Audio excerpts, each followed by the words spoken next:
ഭാരതപ്പുഴ ഉത്ഭവിക്കുന്നത് പൊള്ളാച്ചിക്കടുത്ത് ത്രിമൂർത്തി മലയിൽ നിന്നാണ്. അത് 3 ബ്രഹ്മവിഷ്ണു മഹേശ്വരന്മാരുടെ സാന്നിധ്യമുള്ള ദിവ്യഭൂമിയാണ് അവിടെ.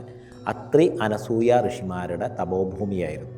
അപ്പോൾ അവിടെ അവരുടെ തപശക്തി പരീക്ഷിക്കാൻ വേണ്ടി ത്രിമൂർത്തികളും ഭിക്ഷയാചിച്ചു വന്നു. അപ്പോൾ ആ ഭിക്ഷയാചിച്ച് വരുന്ന അവരെ പരീക്ഷണം നടത്തി കഴിഞ്ഞപ്പോൾ ആ പരീക്ഷണത്തിൽ വിജയിച്ച അനസൂയാദേവിയോട് എന്താണ് വരം വേണ്ടത് എന്ന് ചോദിച്ചപ്പോൾ 3 പേരും എൻ്റെ മക്കളായി ജനിക്കണം എന്ന് പറഞ്ഞ് അങ്ങനെയാണ് ജൂന അഖാഡയുടെ ദേവതയായിട്ടുള്ള ഗുരു ദത്താത്രേയ ഭഗവാൻ ജന്മമെടുക്കുന്നത്.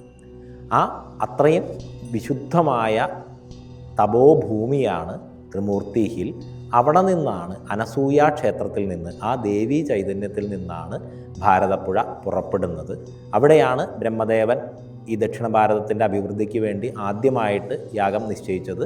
അവിടെ സരസ്വതി ദേവി എത്തിച്ചേരാൻ വൈകിയതിനെ തുടർന്നുണ്ടായിരുന്ന ചില ബുദ്ധിമുട്ടുകളാൽ ആ യാഗം മുടങ്ങി പിന്നീട് തിരുനാവായയിലേക്ക് മാറുകയായിരുന്നു.